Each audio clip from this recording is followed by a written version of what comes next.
Hello everyone and welcome back to my channel. I am your host, Saucy McFoodlefist, and today we are playing The Letter.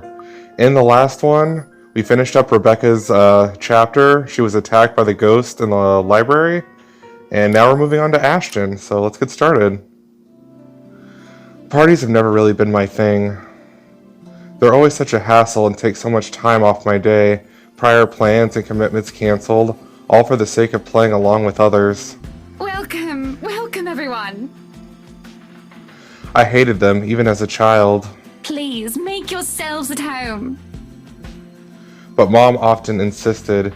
She'd slick my hair back, put me in one of those stuffy dinner jackets, and if there were any other children around, urged me to make friends. Never mind how utterly loud or tedious it was all for the sake of keeping up appearances. To some extent, lies have already surrounded me long before I've chosen what I wanted to do with my life. Luckily, there were easy ways to tune everything out, and much to Mom's frustration, I always managed to sneak my CD player along. I kept to myself and to my music, had my own little world, until I learned to observe. It's a simple matter of awareness, really. And for someone with keen eyes, a skewed necktie or a simple flick of the wrist alone could tell volumes about a person. I still don't like parties, especially ones as big as fancy as the Wright's housewarming. However, when there's an actual reason to go to them, I figure they're not too bad. Be careful with Shirley, alright? Besides, like it or not, it's all part of my job. I'm here on a mission. One that has the name Luke Wright plastered all over it. You'd think the man would want to remain inconspicuous after his name was linked to several high-profile crimes across Luxbourne. Granted, most of it has gone cold over the years, having stagnated without any lead or evidence, but that still doesn't make him any less of a suspect. Yet here he is, throwing a party in his own backyard. Although, having observed the man this past year, I'm not even shocked. He craves it, the damn spotlight, constantly yearns for attention like a neglected puppy. It doesn't take a genius to figure out why he's nowhere to be found in his own party. But that's not the problem here. What pisses me off is how far his reach extends, how close he has creeped into the lives of the people that I care about. Again, like a stubborn itch you can't get rid of. First, Professor Clark. Then, there's Isabella. I also spotted Z-Man here a while ago, and now there's also Rebecca. Can't you at least act with a bit more shame? Becca, if I find a single scratch on Shirley, there will be hell to pay. There will also be hell to pay if he so much as harms a hair on either Zach or Rebecca's heads. He might have already done so with Isabella, and I wasn't able to do a single thing to keep her safe. I can't let the same mistake happen again. I doubt he'll attempt anything in front of other people, though. It would tarnish his glorious reputation, and he values appearances more than anything. That doesn't necessarily mean he isn't capable of it. More than, in fact, and on the off chance he does something, I wouldn't be responsible for my actions. Those guys know what they're doing. They're handling cars worth more than your precious Shirley. For Zachary and Rebecca's sakes, however, I really hope this'll simply be another housewarming party. Even though something tells me it's anything but. Call it a detective's intuition or whatever. When Luke Wright's involved, nothing good has ever come out of it. I can't let my guard down here. Even more so when a familiar car slows to a stop, and out comes... Chief? My presence here might be odd at best, but I have an excuse. One that this man handed to me himself a year ago, along with a heavy dose of flattery for a newly promoted detective inspector. Can't exactly say the same for my good old boss, can I? Although to see him here, chatting it up with Luxbourne's rich and famous, isn't such a big surprise in itself. No disrespect meant, but the guy is obviously a social climber. What is surprising is the fact that he seems too eager to mingle with a person of interest's wife. Just what the hell is he doing here? Ashton, what's... Sorry, Becca, I just saw someone I need to catch up with. Longtime friend. What the shit is going on here? Oh, wait, Ash, what about... This won't be long. Be careful while I'm gone, okay? Hey, be careful! About what exact... I don't want to draw attention to myself, at least not until he's given me proper reason to spoil his little party. Thank you for the invite, Anna. Husband still missing, I see? I should be saying the same of your darling Rochelle, Lee. The doctors again? For now, the best I can do is wait and remain inconspicuous, especially with Chief here, whose motives are dubious at best. If it means having to pretend I don't know Zach and Rebecca, or forcing myself to rub elbows with people I barely know, let alone like, then so be it. I can't involve anyone. Wandering out of the question as well, when there are guards in civvies stationed here and there. Sure, getting past them is something I could do with ease, but I'd rather not right now, when I'm one of the few snooping or roaming around. It's best for me to try and do so once there's a crowd of people.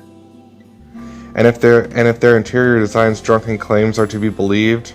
Yes, well, what about Luke? Should we file a missing persons report now, or do you want to wait 24 hours? He's around. You know, I can tell if someone's bluffing. It'll all come down to how we'll play my cards tonight. How well I'll play my cards tonight. With a good hand, this party is going to give me a breakthrough I need to crack Luke right, or something to prove my suspicions wrong. Maybe find out what kind of game my boss is also playing. I've had an inkling before, a few hunches tempered down by how much of a bumbling fool the man appears.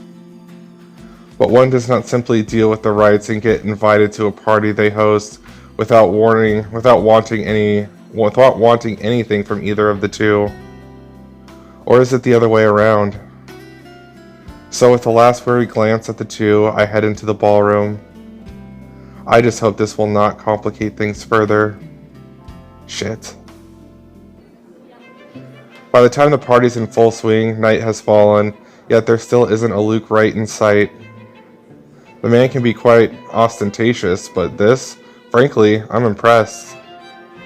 I don't even know how many hors d'oeuvres I've already stuffed my face with. One too many, probably.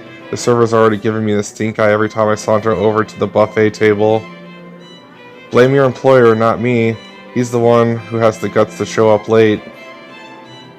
Besides, most of the guests' idle talk is concentrated in this area. Despite standing under the same roof with the very people they're whispering about, some just couldn't resist. I might as well keep an ear out for any useful info. Is Suarez still fixing that tech problem? Tech problem. It's been 3 years. Sooner or later, the blighter will put 2 and 2 together. He might have already.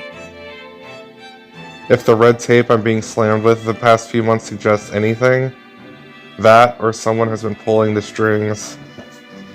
I wouldn't be shocked. The case would not have gone for this long if Scumbag didn't have a mule of some kind in the force. Shush you, we all know Suarez just wants an out. I knew he was bad news the day the merger with Evans Incorporated happened. Fair. Glad I did not have to deal with that. But keep it down, someone might hear. The wife especially. This kind of negligence has always been an advantage, but sometimes I wish I could just be smashed drunk while doing this. Having sharp ears also means you get to hear the most unsavory things. Who cheated on who this week, one person's motives for bashing someone's skull against the wall, or a father's excuse for burning his own daughter alive, that sort of stuff. After a few years, it gets tiring, you get desensitized to it. It's weird how the music just cut out. I'm sorry if that's not supposed to happen, but anyway. But humans could also be downright awful. Sometimes there simply isn't enough brain bleach in the world. Sadly, the wine is a no-go tonight, and mostly for show. I'm up for another drive later, for one, and I definitely want to be sober in case anything comes up. Oh, there's the music again, yay. And something always comes up in assignments like this. A detective inspector dying of cardiac arrest, for example. Because I can feel the moment my heart grinds to a halt the second I shift my eyes to a corner of the ballroom. Hannah Wright. Some will say I'm acting a touch bit paranoid, and maybe I am. This is a party and she's the hostess. It goes to say that she'd make time to mingle with her guests. But Hannah Wright, nee Evans, isn't without her fair share of accolades. At least to the public, she doesn't seem like it. Unlike her husband, she's the one with the business sense, not to mention the impressive track record needed to manage a company, or effectively hide whatever irregularity there might be. She's clean, as far as my agents and I have found, but it doesn't rule out a possible involvement with whatever her husband's up to. Hell, Luke Wright came out clean in previous reports until I bothered to take a deeper look into it.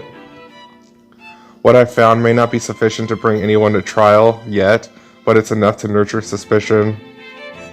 This may be a bit of an overreaction, but no one lasts long in my line of work by being careless. You would catch his eye a lot better if you wore nicer clothes, don't you think? Didn't realize the housewarming was going to be this fancy. I would have gone with a nice dress if I knew. Nothing to be worried about then. She's probably even more careful with appearances than her own husband, having grown up in the spotlight focused on her. Yet, even knowing that, the anxiety stays, has been here since the party started. I brushed it off earlier. Who wouldn't feel edgy, right? I've gone undercover in a party hosted by the very person I'm investigating. That, in itself, is risky and has plenty of room for error. Usually, though, the tensions pass around the first half hour or so.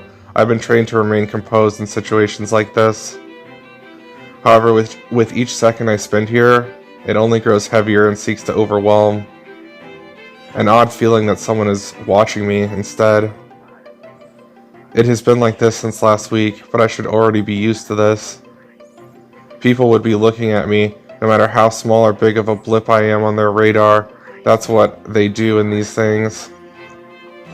But when the feeling of eyes burning into my back lingers longer than necessary, I've been looking around now and then to catch the culprit. No luck.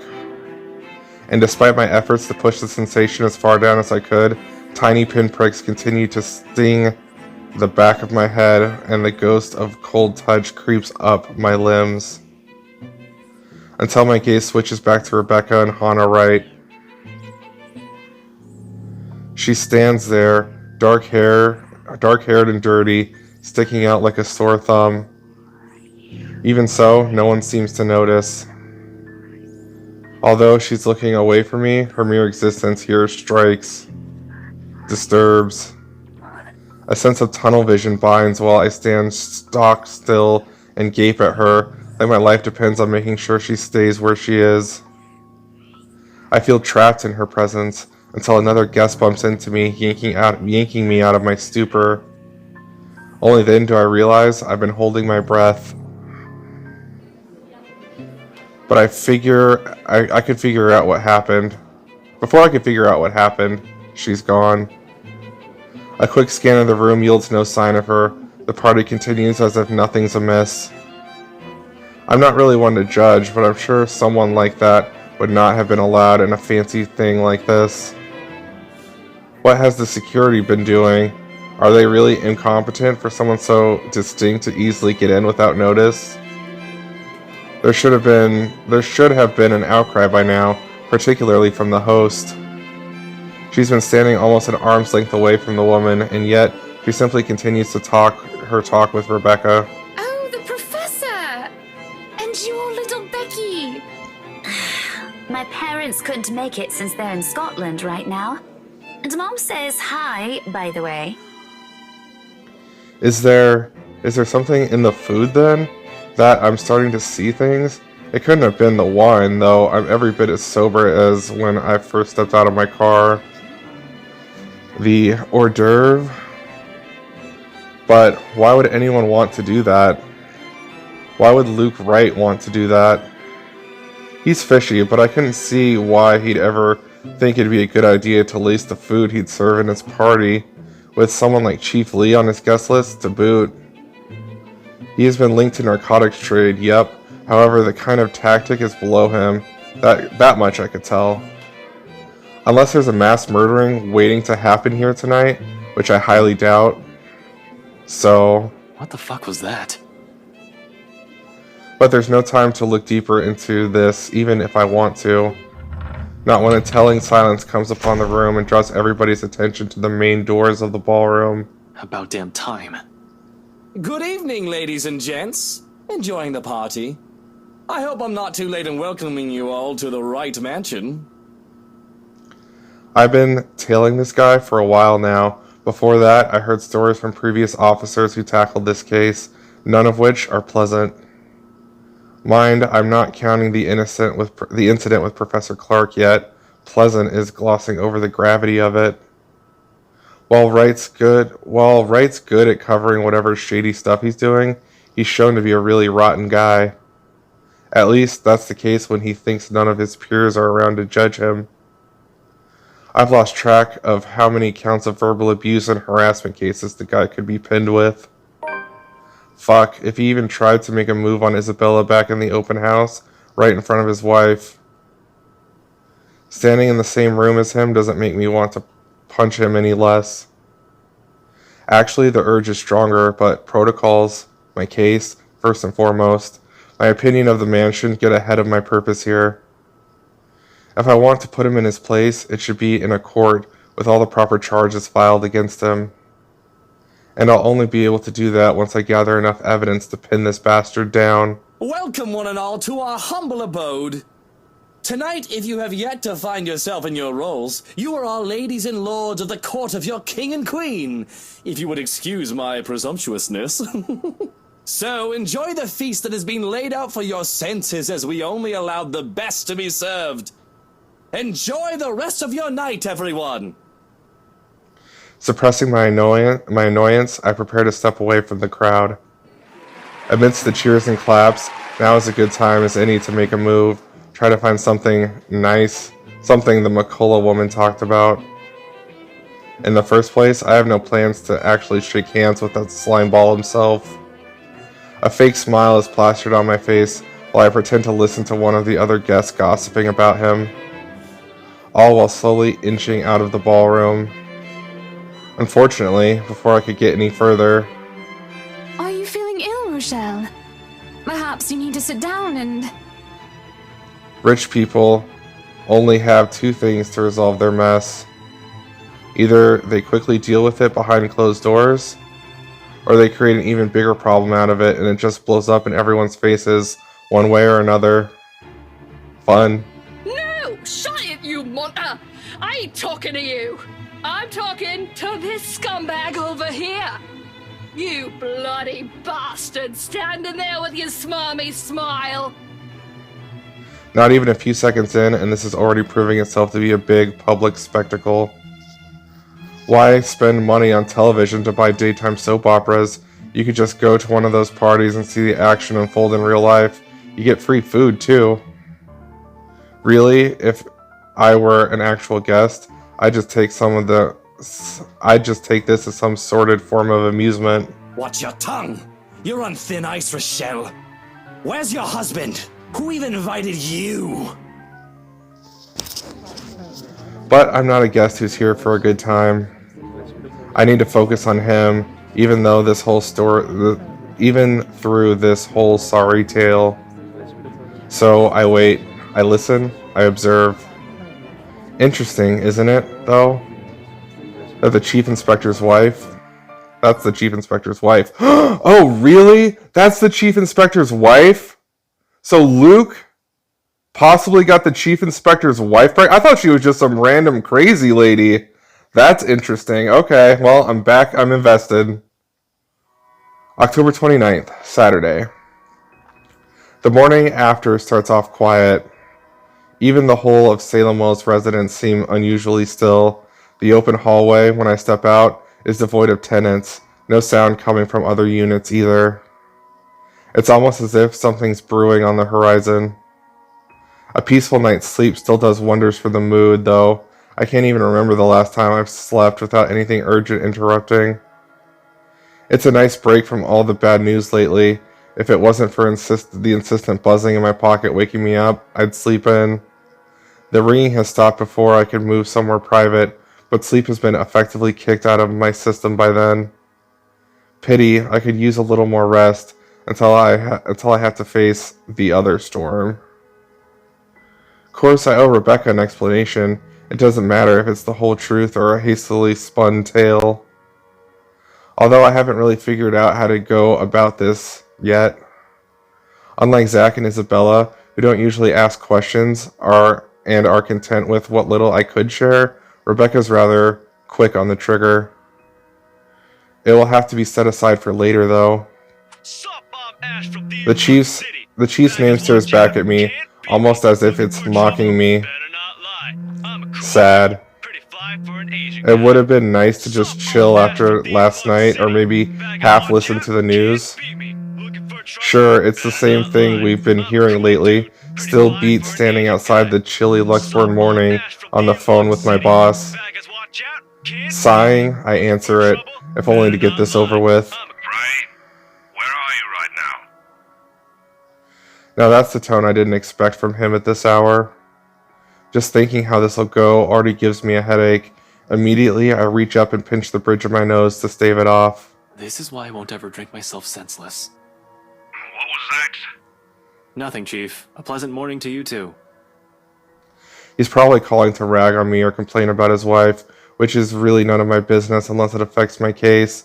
It seems like the usual rich man cheats on his wife deal. Although I would have followed up on it if it were somebody else's wife.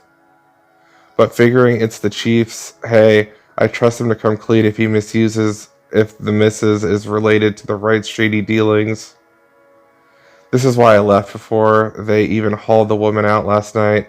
I'm probably just going to go around investigating cheating husbands and wives when it's probably just that. Chief appears to have a different idea in mind, though. There's nothing pleasant in the morning. Anyway, where are you? I told you millions of times before to keep your lines open. He did, and not only him. Zach, Rebecca, Isabella, all of them have said the same thing numerous times in the past. But I was undercover last night. A phone call is the last thing I wanted to happen when there are other things I need to focus on at this time. Besides, we have radios and work-issued phones. Why isn't he using one of those channels if this is urgent?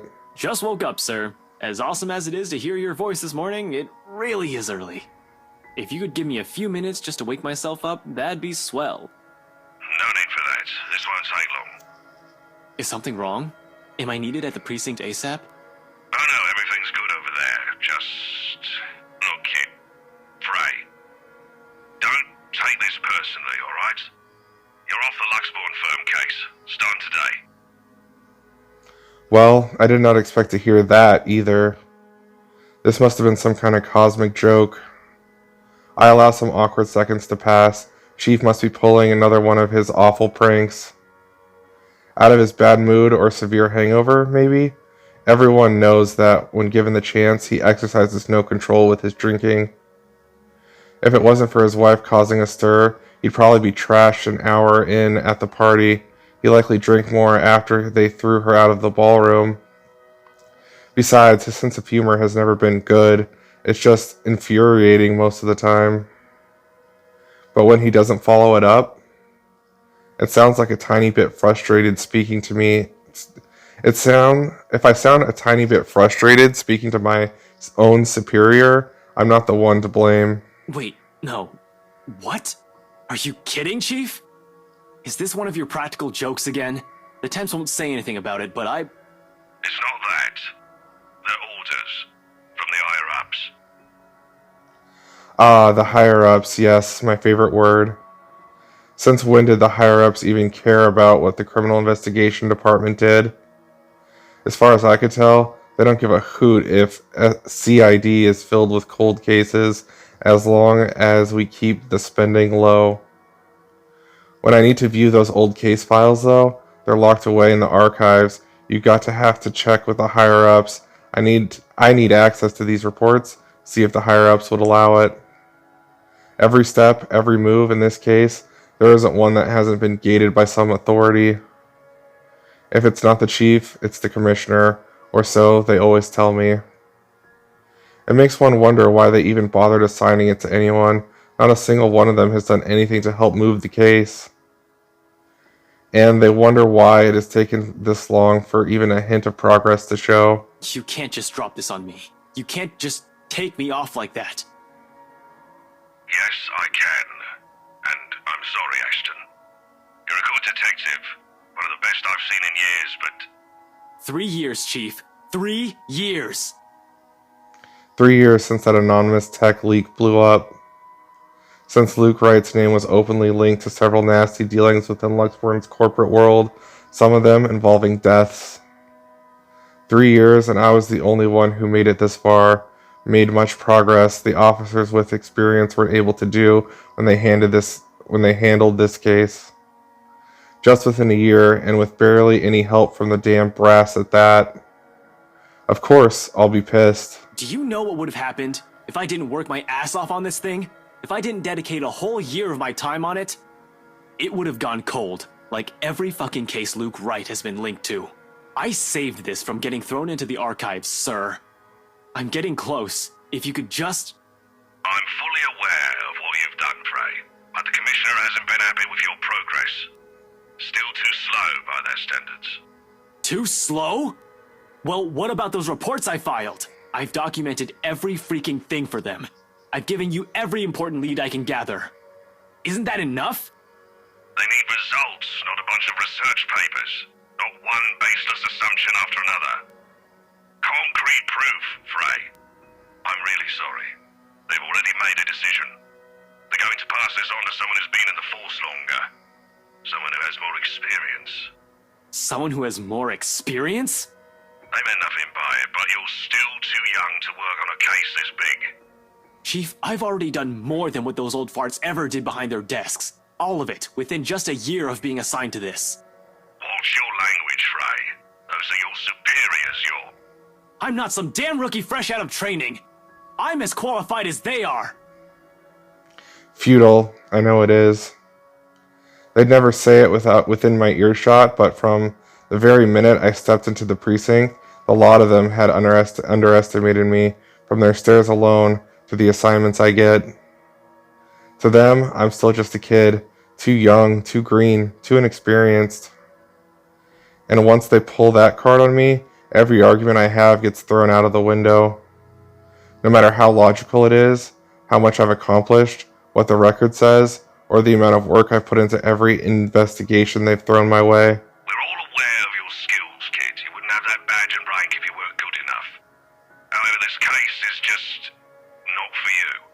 Too high profile, too risky to put a good officer like you in harm's way. Can he even hear himself? That reasoning is odd in itself. No one joins this line of work without knowing the dangers of it. Don't I get a second chance? You said it yourself. I'm a good detective. It'll just be a matter of time before we can close this. It doesn't matter what I think, Frey. You're off the case, and that's final. I expect all related files and documents on my desk by Monday morning. And don't even try to go touch anything. I know how hard-headed and determined you are. Chief, please. A few more weeks. I'll have the proper evidence left on your desk by then. I swear it won't take longer than that. Fred, it's too late, boy. I've already informed the other officers. You aren't to be allowed access until you've been given a new assignment. Hell, just keep out of the precinct, Fred. Take the weekend off. Seriously, Chief, is this about last night? If this is about me being at that party, I have a good reason for... You were at the party. It makes me pause. His wary tone, the sudden careful note in his voice. Slowly, a frown forms in my face, my eyebrows knitting together in confusion. Much as I hate to say it about my own boss, there's also suspicion in it. Hard not to think of it that way, seeing how he acted around Hannah Wright last night. Is he worried? Why should he be? Everyone who knows anyone was invited. I didn't doubt for a second why he received an invite, even if his presence was questionable. There's something wrong, and I've unintentionally walked into it. All I have is this sneaking suspicion, but when one looks at this from a different angle, put everything together, why the hell I've been taken off this case might be the same reason he was there in the first place. Fuck. Yes, Chief, I was. For a good reason. A friend invited me to go with her. What were you doing there? I know we don't have a strict rule against attending functions, but that was... He coughs, and it almost sounds like he's choking on his own excuses, lies. I don't want to accuse him of anything yet. He's someone I've respected since I've joined the LPD, but even his bizarre sense of humor and tendency to procrastinate. He's obviously competent enough to get the job done. He wouldn't be Chief Inspector of Luxburn Police if he wasn't. He wouldn't last years in service without some track record backing him. Unless that, too, is a fluke, and what's backing him is not something, but someone. Oh shit. Fucking hell. Fucking shit. Chief Harvey, about last night with the... Why does it matter, Frey? This isn't about that. Why does it matter? Why does it matter? I'll recite the whole damn oath we've taken upon being sworn into service if I can, but at this point, it seems too late to remind him of that. He's probably already moved from serving and protecting people to serving and protecting his own interests. Damn it. I've suspected the upper brass of this, even the lower rank subordinates in the force, but from my own boss? Shit, no wonder that leak didn't lead anywhere. Someone closer might have been pulling the strings. I might have been set up to fail long before the fucking case had been assigned to me. But I don't want to just give this up. I don't want to believe I've wasted an entire year for this. I don't want this to be the kind of news to tell Professor Clark after all those promises I've given the man. I don't want this to end here, if this might still have a connection with what happened to Isabella like I first assumed. Chasing a real person is easier than chasing those supernatural things, and I hope to God I'm right on this one. I just want to know, sir, at the party, with Luke and Hannah Wright, you were... Monday, Detective Inspector. First thing in the morning. Every copy of the files you have, I want to see it all on my table, understood? This isn't... Frey, am I understood? What else can I do than smile and nod? With my own superior expecting an answer, using that tone, brushing my questions off as easy as discarding a dead body. Yes. As discarding a dead body. Yes. Yes, sir. He cuts the line as soon as the words are out. You're off the case, Frey. Just like that. Funny why this still caught me off guard. I've discovered years ago how different the actual thing is, how far from reality everything I've believed in as a dreamy-eyed kid. There are no high-speed pursuits every day, no thrilling gunfights or exciting cases every step of the way. Only paperwork, lots of red tape, and dealing with politics and bureaucracy. I've set out to change things, hoping it'll make things better for the people I care about. And ended up changing me instead. Serves me right for being too idealistic, I guess. This is probably the universe telling me that it's better to remain the skeptic I really am. Now, here I am, standing useless, can't even do anything but grit my teeth and kick the wall. The bastard didn't even acknowledge my response. What did the poor wall ever do to you? It figures Rebecca would be the only one to find me in this embarrassing state. Honestly, I don't like it when she sees me like this, which seems to happen a lot, regardless of what I want. Rebecca, now's not a good time. The concern I expect from her when I turn isn't there, however. Instead, she just looks, well, the storm I left brewing last night, it's right there on her face, ready to be unleashed. When is it ever a good time for you? You're always so busy with everything now. Now I find you here, sneaking out without even bothering with a proper goodbye. Not even a word. Oh, really, I'm starting to think you're just keeping me around for my couch and my cooking. Becca, it's not what you're thinking. I wasn't planning on sneaking out. I was going to say goodbye. I just had to take this call. Although I'm not gonna lie, couch is great. 10 out of 10. Would sleep again. Stop it with the jokes, Ashton. I'm not in the mood.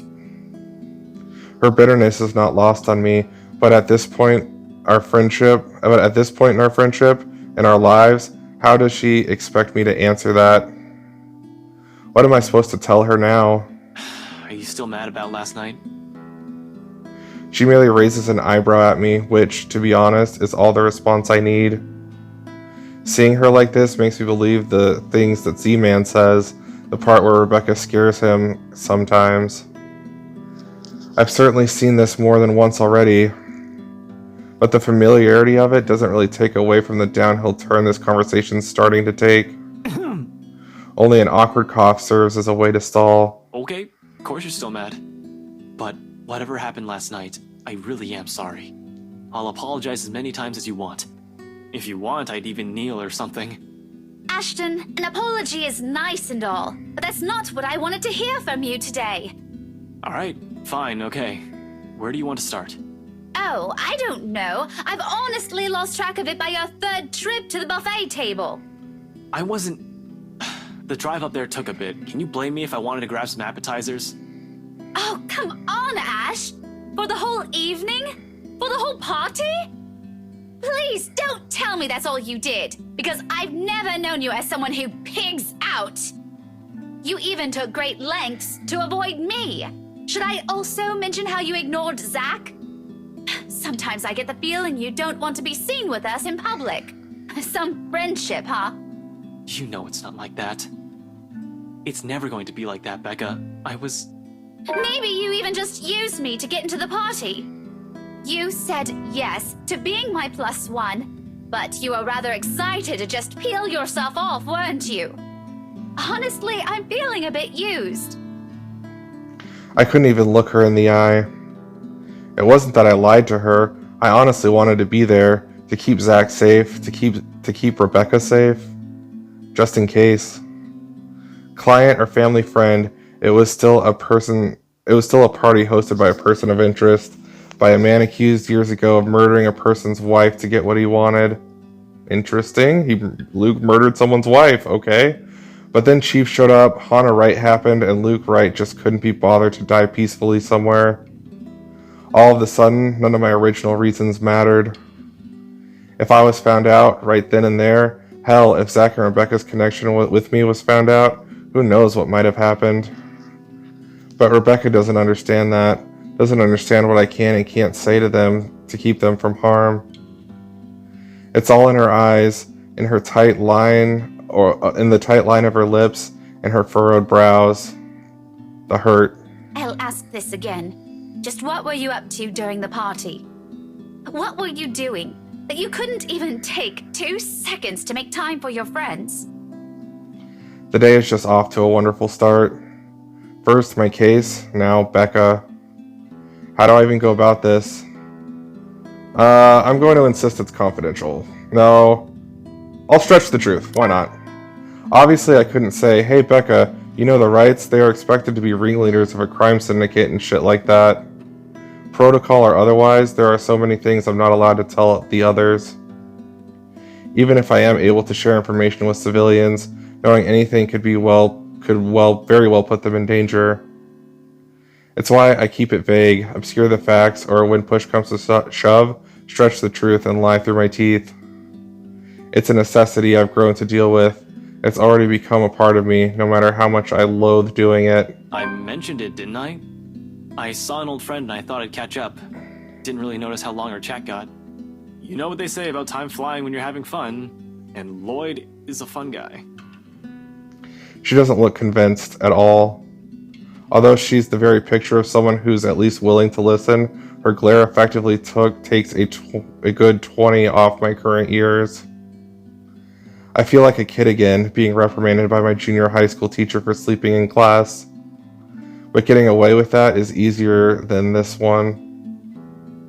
It's the thing with someone you've been friends with for so long. They're the ones who know you inside and out, good grades wouldn't be enough for Rebecca to let this whole thing slide. So, this Lloyd is a friend of yours who was at the party. Yeah, we go way back in the police academy. Though you wouldn't have met him. See, he mostly deals with teenagers and gets into a lot of messy stuff and... Cut the shite. You're not a very good storyteller, Ash. Don't try to make up a character just so that you can lie to me. Why did I ever think that this is a good idea? Although I'm not making those people up, only twisting the facts, for someone who's already angry beyond reason, everything will sound like an excuse. I'm not making stuff up. I did have a college mate named Lloyd. I think you would have liked him. You're both Scottish. He used to hang out a lot with Joey and Rashid, but they went off to work in London. Bunch of good guys. I should really ask if they're swinging by Lux anytime soon. That doesn't make things any better. You were there because I invited you, and you just up and turned your nose from me. You might as well have disappeared completely for all you cared. Just say you don't want to talk about it instead of lying to my face. I do feel guilty, still. We've already been down this road. This is something I've done so repeatedly in the past, something she's heard from me more times than all my fingers could count. Something I'll just have to get over with at this moment. I'm sorry, you know that, Becca. I really, really am. I wouldn't do this shit if I didn't have a good reason to. And you know that I don't like you lying to me! If you can't tell the truth, just don't say anything and shut your gob! I swear, Ashton Frey, you are just so dense! I'm so angry, I can't even bear to look at you right now because I swear I'll knock you right off your block! I mean, what good reason could you have to act like an antisocial asshole? The only time you did talk to me was to spout some vague nonsense about Luke. What was that all about? Were you somehow expecting me to just accept everything as it is? You really shouldn't go near that man, Becca. Why? Because you don't trust him? I wonder if you actually trust anyone. Aside from the three of us, Zach, Isabella, and myself, do you even have any other friends? If you're perfectly fine with that, then go ahead. No one is stopping you. But don't expect me to share the same views. I can have a life of my own. Friends that I don't necessarily share with you. I'm an adult, Ashton. And I can make my own bloody decisions. I sure as hell can choose the people I want to let into my life. Of course, she's allowed to do as she pleases. I never mentioned she couldn't. Us growing up together doesn't mean it always has to be just the two of us. It's a dumb idea to believe in when nothing ever remains constant. Things will inevitably change through the years. She'll make friends with people outside of our circle. I'm just as free to form relationships with other people. But why, of all people, did it have to be him? Why does it have to be Luke Wright? That guy is nothing but trouble. How can she defend a guy like that? She's already calling him Luke for Pete's sake. I trust Zach, I trust Isabella, and I trust you, Rebecca. So why can't you trust me on this? You need to stay away from that man. Because he's... I really wish I could tell you. What was that saying Isabella mentioned before? A liar is a brother of a thief. People who will look at me now will probably say I'm a hair's breadth away from being a criminal. Z-Man said something like that once, a few years into our friendship. I laughed it off back then, but now? They're probably right. Little by little, I'm becoming the very kind of person I hate. How ironic. The silence afterwards brings an even heavier air between us. Something that Rebecca thankfully doesn't allow to linger more than necessary. I suppose you have to go now, huh? The situation's already awkward as it is. Dragging this out will only make it more... what? Difficult? Messed up? As if it isn't already. Back to your case again? I don't really have to. I have no case. As far as the job is concerned, I have the weekend off until I have to report to the chief on Monday. Although I don't want to just throw in the towel on this. Orders are orders. This isn't like the movies. I don't get to say fuck off, throw my gun and badge at him, become some vigilante, save the day, and get my job back. I'd rather get my ass thrown in jail than do any of that. But it's also not in my nature to sit still and do nothing. It'll drive me crazy if I just idle about. Besides, there's someone who has to know about this whole Luke Wright thing. Yeah, I need to go talk to Professor Clark. And there's something else I need to look into. The other matter she mentioned last night specifically. Things even the news has been blasting out to the general populace lately. Evening, afternoon, morning, all deaths with the same modus, blamed on a single serial killer. Or is it still the case? Found dead in the early hours of the morning today. The fire was contained in the room and no other tenants were harmed, according to Luxborn police. We're grasping at straws as far as these murders are concerned. In the first place, I'm not even the one heading this investigation, yet look at me treating it as if it's another high-profile case on my shoulder. How sad is that? Although all three of my friends have mentioned seeing something strange, I don't want to go into that line of thinking for now. Not yet. Not until I've exhausted every logical argument I could throw at it. To be honest though, I don't know how to take all of this anymore. But looking at the closed door of Isabella's apartment, I couldn't bring myself not to act. And after Rebecca's claims last night, if I lose another person important to me because I don't listen, there wouldn't be enough regret in the world. Fuck, I can still see Isabella's lifeless eyes staring back at me. Well, glad to hear you're talking to someone, at least. Even if it's not me. You sure you're not bothering the professor or anything? Don't you be a cheeky brat now. I'm sure he's a very busy man. You pointed that out yourself last night. Becca, even if he is, you know he'll make time for me. I'm his favorite after all, aren't I? An attempt to keep things light again. Bad move, apparently. All I get in response to that is a roll of her eyes and a door being slammed in my face. I probably deserve that. We'll just have to fix this up some other time. By then, the temper is sure to have cooled off significantly. Hopefully.